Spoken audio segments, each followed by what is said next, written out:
कल्पना कीजिए एक ऐसा द्वीप जहां कभी दुनिया के 7 अजूबों में से एक खड़ा था, जहां 3000 साल पुरानी सभ्यताओं के निशान आज भी दिखाई देते हैं और जहां एक ही दिन में आप प्राचीन यूनानी मंदिर, मध्यकालीन किले और नीले समंदर के किनारे बसे सफेद गांव देख सकते हैं।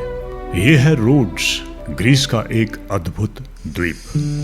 ट्रैवल की दुनिया के दोस्तों, मैं हूं राजेश ठाकुर और एक और सफर में आपके साथ शामिल हो गया हूं। फिलहाल हमारे क्रूज शिप का अगला डेस्टिनेशन है दोस्तों रोड्स। लोकल लोगों से मैंने सुना है इसको वो रोडोस कह के प्रोनाउंस करते हैं, तो मैं कभी इसे रोड्स कहूँगा, कभी कभी इसको रोडोस कहूँगा। और एक दिन के लिए दोस्तों आज हम इस खूबसूरत जगह पे रुकने वाले हैं। तो हमारा जो दिन का पहला भाग होगा वो होगा यहाँ का एक बड़ा ही खूबसूरत गांव है लिंडोस, और उसके आसपास जो खूबसूरत जगहें हैं, स्पेशली एक्रोपोलिस पे आपको ले जाऊंगा। और दिन का जो दूसरा हिस्सा होगा वो हम रोडोस की मेडिवल सिटी में बिताने वाले हैं और वहाँ की ऐतिहासिक गलियों पे दोस्तों आज हम चलेंगे। और जहाँ तक मैंने इस द्वीप के बारे में पढ़ा है, ये एक खूबसूरत द्वीप ही नहीं है, ये कहानियों से भरा हुआ द्वीप है। तो आइए दोस्तों एक और सफर पे चलते हैं और आज की कहानी है रोडोस की। सुबह के उगते सूरज के साथ दोस्तों हम लोग रोडोस पहुंचे हैं। एक तरफ शहर की रोशनियां अभी भी थोड़ी बहुत जली थी और दूसरी तरफ पूरब में सूरज चाचू धीरे धीरे जाग रहे थे। चारों तरफ शांति थी और हमारे सामने था एक ऐसा द्वीप जिसकी कहानी 3000 साल से भी पुरानी है। रोडोस का नाम ग्रीक सूर्यदेव हेलियोस से जुड़ा हुआ माना जाता है। कहते हैं कि हेलियोस को ये द्वीप इतना पसंद था कि उन्होंने इसे अपना घर बना लिया था। इसी वजह से दोस्तों रोडोस को अक्सर आइलैंड ऑफ द सन भी कहा जाता है। और देखिए आज की हमारी जो सुबह है वो सूर्य उदय से शुरू हुई है। लेकिन दोस्तों रोडोस की सबसे जो मशहूर कहानी है वो कहानी है कोलोलस ऑफ रोडोस की। ये एक विशाल कांसे की प्रतिमा थी जो लगभग 30 मीटर ऊंची थी, इतनी ऊंची कि अपने समय में वो दुनिया की सबसे ऊंची मूर्तियों में से एक मानी जाती थी। और ये मूर्ति ग्रीस माइथोलॉजी के अनुसार उनके सूर्य देव हेलियस को समर्पित थी। और दिलचस्प बात यह है कि ये सिर्फ 56 साल तक ही खड़ी रही थी।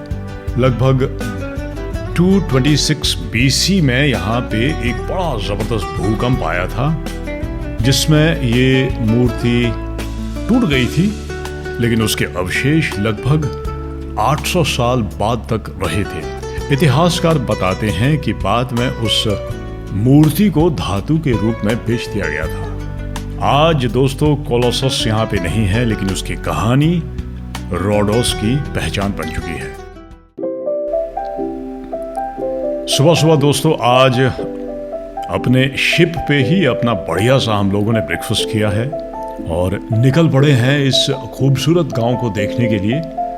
हालांकि रोडोस जो है वो काफ़ी सूखा द्वीप मुझे लगा, कुछ ज़्यादा हरियाली मुझे वहाँ पे नज़र नहीं आई। लेकिन जैसे जैसे दोस्तों हम यहाँ इस गांव के नज़दीक पहुँच रहे हैं, समंदर के किनारे बसा ये गांव, सफ़ेद घर और बीच में ऊंचा सा एक पहाड़ हमें नज़र आ रहा है। और लग रहा है दोस्तों कि एक बहुत ही कमाल का आज हमारा एक्सपीरियंस होने वाला है। रोडोस टाउन से लगभग 50 किलोमीटर दूरी पर ये एक छोटा सा गांव इस द्वीप का सबसे सुंदर गांव माना जाता है। तो दोस्तों हम लोग यहाँ पे एक बस में आए हैं और नीचे जहाँ पे ये इस गांव का मेन मार्केट है वहाँ तक बस नहीं जाती है, तो ऊपर बस स्टैंड से ही हम लोगों ने एक बड़ा खूबसूरत, बड़े आराम से आप वॉक करके नीचे जा सकते हैं।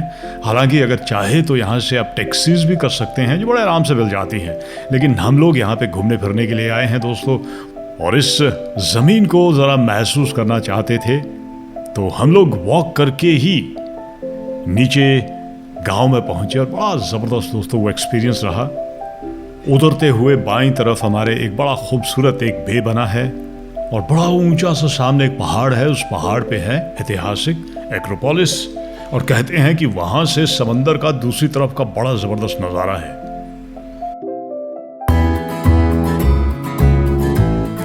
दोस्तों बड़ा ये एक टूरिस्ट प्लेस है। तो नीचे जो मार्केट बनी है, मार्केट के बीच में से निकल के आपको आना पड़ता है और उसके बाद ये एक्रोपोलिस की तरफ लगभग 400 मीटर ऊंचा एक बड़ा जबरदस्त हाइक है दोस्तों।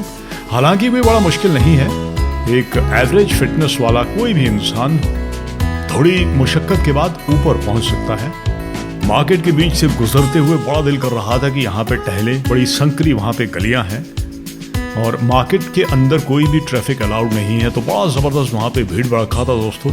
लेकिन हम लोगों का जो मुख्य मकसद था वो था ऊपर आके इस एक्रोपोलिस की तरफ जाने का और बाद में जाते हुए हम नीचे मार्केट को थोड़ा एक्सप्लोर करेंगे। जैसा कि ग्रीस के दूसरे वीडियो में आपको मैंने एक्रोपोलिस के बारे में बताया है, ये एक ऐसी ऊंची पहाड़ पे जगह बनाई होती थी जहाँ पे उस ज़माने के जो राजा महाराजा होते थे और उनके जो रक्षक होते थे वही लोग जाते थे। और ऐसी जगह पे ये बना होता था दोस्तों जहाँ से आसपास दूर दूर तक सब कुछ दिखाई दे, तो कभी कोई दुश्मन अगर आसपास से गुजरे या हमला करने की कोशिश करे तो पहाड़ी की ऊंची ऊंचाई से उनको बड़े आराम से हराया जा सकता था। तो ये एक यूनान की बड़ी ख़ास बात है। और एक्रोपोलिस में ऊपर जाने से पहले उसका जो मुख्य द्वार है उसके आसपास एक बड़ा बढ़िया सा खुला एक एरिया बना है जहाँ पे बैठ के हम लोगों ने नीचे ये खूबसूरत गांव और सामने बड़ा खूबसूरत एक बे बना है जो एक ज़माने में यहाँ का बड़ा जाना माना व्यापारिक बंदरगाह हुआ करता था। दूर दूर से आने वाले नाविक यहाँ इस गांव में रुकते थे और देवी अथेना से प्रार्थना करके अपनी यात्रा पर आगे निकलते थे।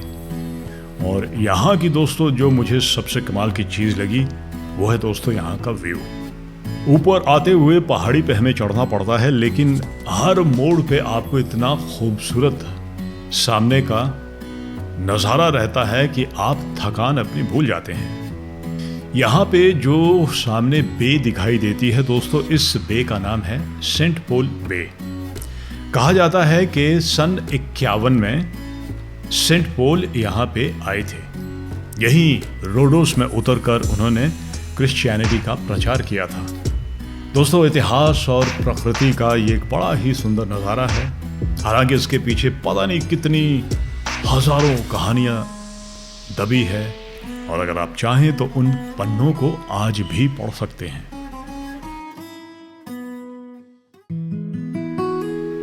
एक्रोपोलिस में ऊपर आने के लिए आपको लगभग 100-125 सीढ़ियों से चढ़ के आना पड़ता है। और ये जो सीढ़ियां हैं दोस्तों, ये हजारों साल पहले बनाई गई थी। तो उस जमाने में मेरा अपना मानना है कि शायद इंसानों का कद बहुत ऊंचा रहा होगा या फिर जानबूझ के इनका जो साइज है थोड़ा ऊंचा बनाया गया है। तो आपको थोड़ा सीढ़ियों को चढ़ने में थोड़ी तकलीफ होती है। और ऊपर आते ही जैसे ही आप मेन दरवाजे से अंदर आते हैं तो आप महसूस करेंगे कि एक ज़माने में ये कितना खूबसूरत ये एक टाउन रहा होगा। हालांकि आज तो दोस्तों ये खंडहर है, लेकिन इन खंडहरों के बीच में चलते हुए एक सोफिस्टिकेटेड सिटी का एहसास आपको जरूर होता है। एक्रोपोलिस सिर्फ एक ही सभ्यता नहीं है दोस्तों, यहाँ प्राचीन यूनानी, रोमन, बीजांटिन और बाद में नाइट्स ऑफ सेंट जॉन सभी ने अपने निशान छोड़े हैं। और वहाँ पे ऊपर जो सबसे प्रसिद्ध मंदिर है उसे टेम्पल ऑफ अथीना लिंडा कहते हैं। और ईसा से लगभग 300 साल पहले वो मंदिर बना था। तो एक्रोपोलिस के 3 अलग अलग हिस्से हैं। निचले हिस्से में एक टाउन सा मुझे लगा, उसके बाद दूसरे हिस्से के लिए आपको एक टनल के बीच से गुजरना पड़ता है और फिर सामने एक बड़ा खुला सा मैदान आता है। और ये वो जगह है दोस्तों जहां से आपको सेंट पॉल बे का बड़ा खूबसूरत नज़ारा एक तरफ को दिखाई देता है और दूसरी तरफ को सामने खुला समंदर है। यहाँ पे भी बहुत सारे कुछ खंडहर ये बताते हैं कि कुछ बड़े इम्पोर्टेंट लोग शायद यहाँ पे रहा करते होंगे। और तीसरा जो इसका भाग है उसके लिए आपको और थोड़ी सीढ़ियाँ चढ़नी पड़ती है और फिर आप ऊपर पहुँचते हैं जहाँ पे है देवी अथेना का मंदिर। ये वो दोस्तों मेन जगह है जहाँ पे आप इस ऐतिहासिक जगह का सबसे ज़्यादा समय बिताते हैं, क्योंकि ये इस लिंडोस गांव के आसपास जितनी भी पहाड़ियां हैं उसका सबसे ये ऊंचा स्थल है और बहुत ही दोस्तों यहाँ से कमाल का व्यू है। एक 360 डिग्रीज के व्यू के लिए आपको लगभग ये 100-125 मीटर की एक बढ़िया सी वॉक आपकी हो जाती है। तो आप एक कॉर्नर से चलना शुरू करते हैं और एक तरफ को आपको पूरा लिंडोस गांव दिखाई देता है, दूसरी तरफ को समंदर दिखाई देता है और घूम फिर के जब आते हैं तो सामने बड़ा ही खूबसूरत एक बे का व्यू है।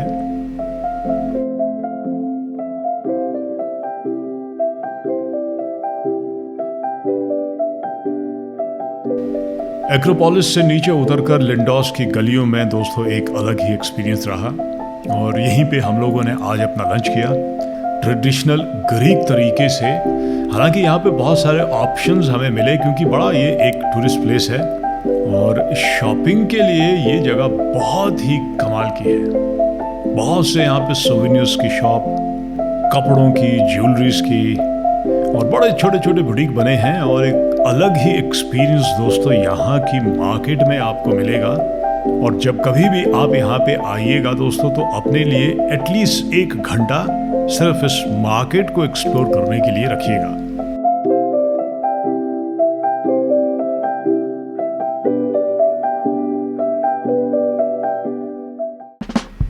दोस्तों दुनिया भर में प्राचीन काल की बड़ी कमाल की कहानियां हैं।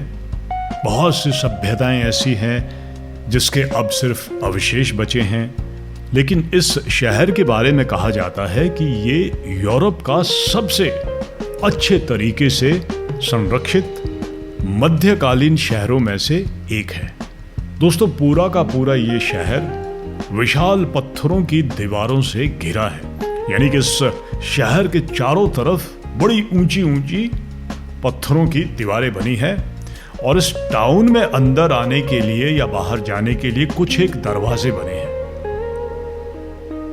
ये जो टाउन की विशाल दीवारें हैं, इस दीवारों को बनाया था नाइट्स ऑफ सेंट जॉन ने 14वीं सदी में।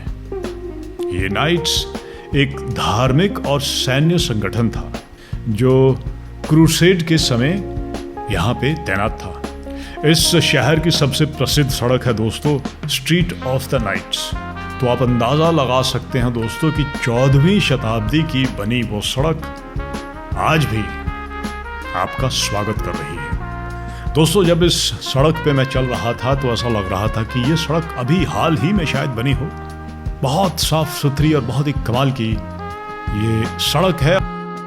आसपास बहुत छोटे छोटे पार्क्स बने हैं जो शायद बाद में इनको डेवलप किया गया हो, लेकिन बड़े ही खूबसूरत, बहुत बड़े ऊंचे ऊंचे पुराने और बहुत विशाल दोस्तों यहाँ पे मैंने दरख्त देखे। एक जगह तो पार्क में जब मैं अंदर गया तो मुझे ऐसा लगा कि शाम ढलने को आई है, क्योंकि वो इतना घना दरख्त था दोस्तों जिसके बीच से सूरज को आने में वक्त लग रहा था।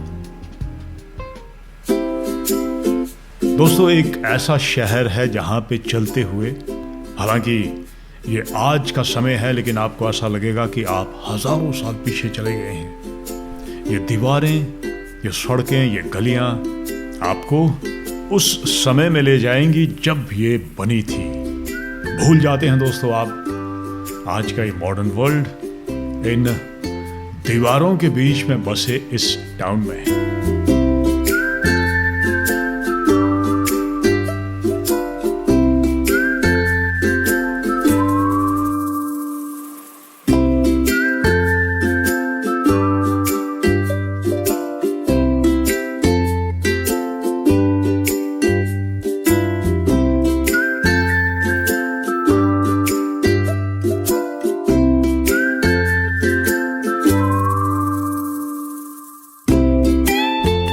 इस टाउन के बीच में दोस्तों एक बड़ा सा ऐसा खुला सा एरिया बना है और मेरा अपना मानना है कि ये शायद इस टाउन का सबसे प्रसिद्ध एरिया है, क्योंकि यहाँ पे लोग बाग जो है वो चारों तरफ बैठे हैं। दीवारों पे जो सीढ़ियाँ बनी है वहाँ सीढ़ियों पे लोग बैठे हैं। बहुत से यहाँ पे बेंच लगे हैं और रेस्टोरेंट लगभग सारे भरे पड़े हैं। तो एक बड़ा मज़ेदार दोस्तों इंटरेस्टिंग यहाँ का माहौल है, बड़ा खुशनुमा माहौल है और ढलती शाम को लोग इस चहल पहल में एक अलग ही एनर्जी दे रहे हैं।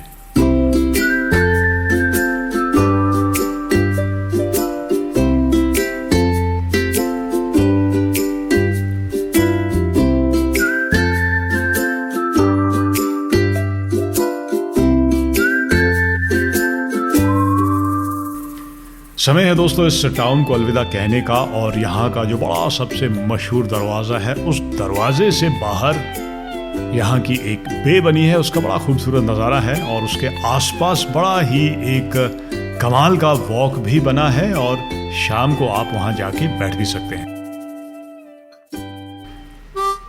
टाउन के बाहर दोस्तों इस बे के किनारे बैठ के बहुत शांति मिली है।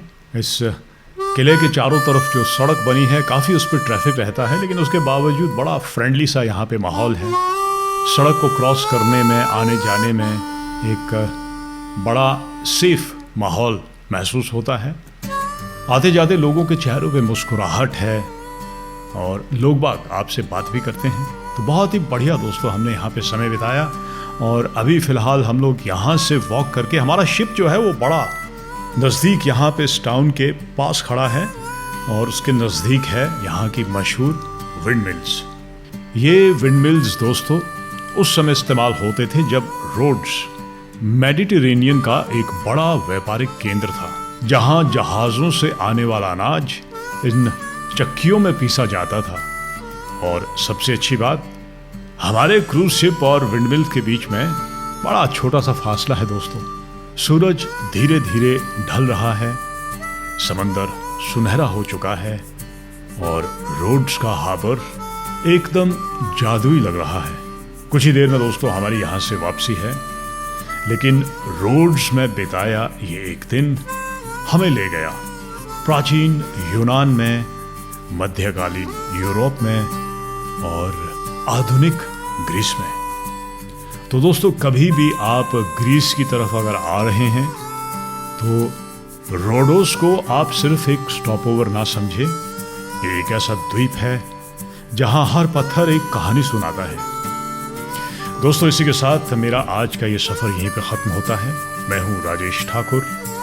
उम्मीद करता हूं आपने इस जर्नी को एंजॉय किया होगा। सब्सक्राइब अगर आपने नहीं किया तो ज़रूर कीजिएगा, क्योंकि अलग अलग जगहों पे दोस्तों मैं जाता रहता हूँ और वहाँ की बढ़िया बढ़िया कहानियाँ आपको सुनाता रहता हूँ। इस खूबसूरत दुनिया को इसी तरह एक्सप्लोर करते रहिए और मिलते हैं कहीं किसी एक और मोड़ पर।